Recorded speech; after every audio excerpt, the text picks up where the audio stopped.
These images conceal memories.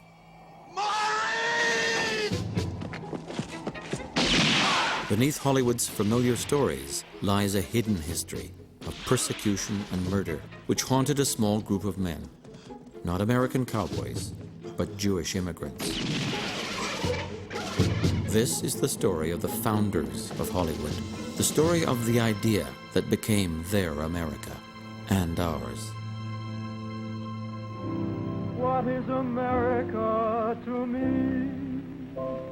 Modern America first saw light on a Hollywood screen. It was largely the product of 6 movie studios established in the 1920s and run for over 30 years by a group of Jewish immigrants. They had strikingly similar backgrounds. All of these men who founded Hollywood were born within a 500-mile radius of one another. And all of them wound up roughly within 15 miles of one another in Los Angeles. One could say that the American dream was really born in Eastern Europe.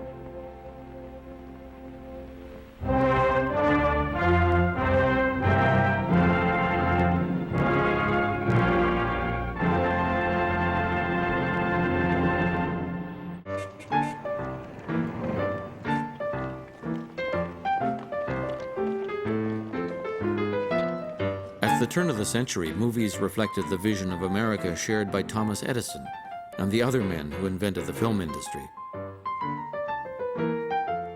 Most of these old stock Protestants saw film as an amusement for the working classes.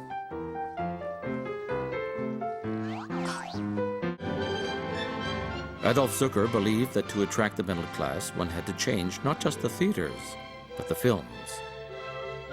Bypassing Edison, he imported from France this film, featuring a famous stage actress. He premiered it in a Broadway theater. Not wanting to depend on Europeans for quality films, Carl Laemmle and the other Jewish exhibitors began producing their own films.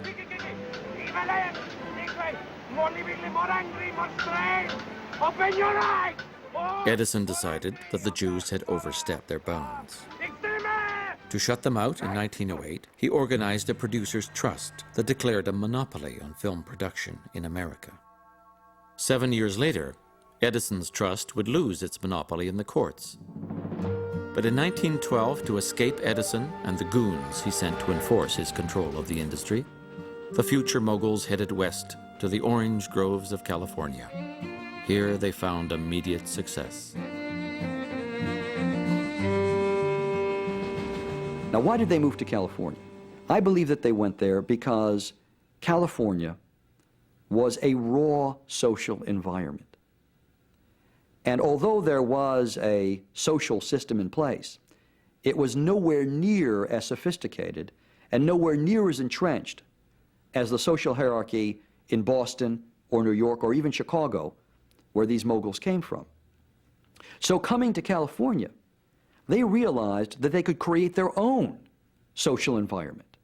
They could create an empire of their own, not only on screen, but within their own lives and their own social environment. And that's precisely what they did. Following Laemmle by 1920, Harry Cohen, Zucker, Goldwyn, Fox, and Mayer had set up their own studios, Golden Shtetls, where each was clearly in charge. And these guys were ruthless. They used women. They treated stars brutally sometimes. Why do I run it?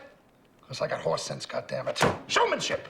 And also, and I hope Lou told you this, I am bigger and meaner and louder than any other kike in this town. Did you tell him that, Lou? And I don't mean my dick is bigger than yours. It's not a sexual thing, although you're the writer, you know more about that. Coffee?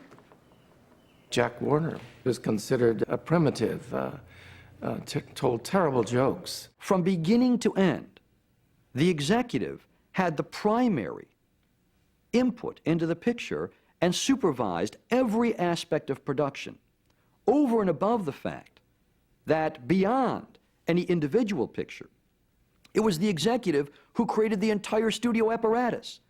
Every producer who worked there, every director who worked there, every writer who worked there, and every star who worked there was part of the larger system that was created by the Hollywood Jews.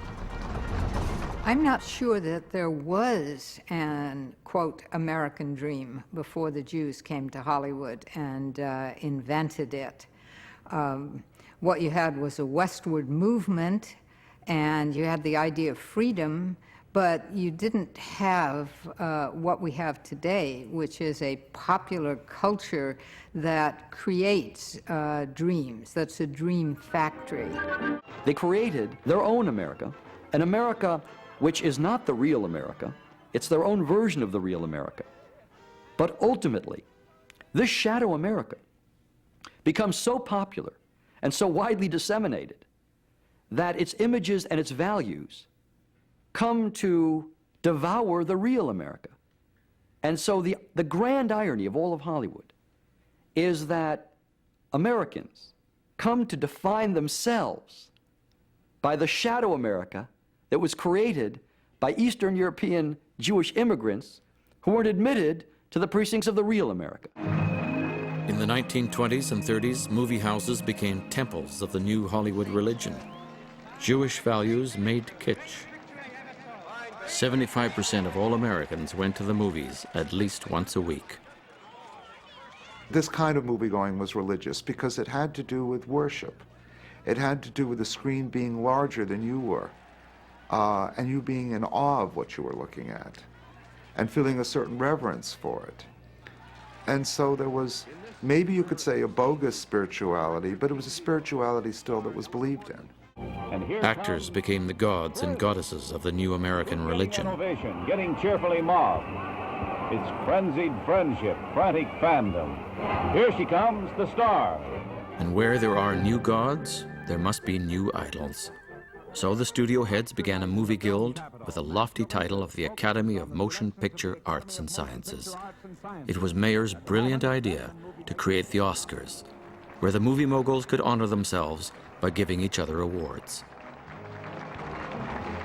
In this way, they went from being a group of immigrant Jews to award-winning American producers. The whole notion that Hollywood pins itself on is intermarriage. The whole idea of inter-ethnic romance. Now, why do they do that? First of all, because love is a very democratic ideal. It knows no borders, it knows not riches, it knows not tradition, it knows simply the matters of the heart. In addition to that, when a Jew can marry a non-Jew, particularly part of the establishment culture, that's really a wonderful indication of how far up into society Jews have come. The Hollywood Jews may have wanted to marry into white America, but when it came to music, Jewish composers looked to black America. Harold Arlen, the son of a liturgical singer or cantor, became one of the foremost popularizers of the blues. Jews served as messengers, in essence, of black culture. They took it, they consumed it, they integrated it into their own cultural repertoire, and then introduced it to white America that was essentially willing to listen to Jews and to partake of what Jews had to offer in a way that they never would from blacks. One of the things that made American films so exportable is that anyone, anywhere could identify with so many of the themes of American movies, one of which was the idea of the outsider, which was a Jewish theme. Jews being outsiders, making films about outsiders. You see this even in monster pictures. I mean, King Kong. There's a film about, an outsider.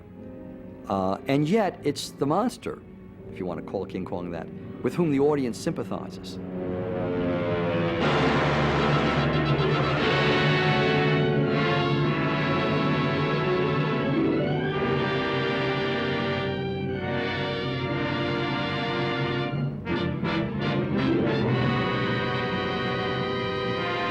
Carl Laemmle was an outsider.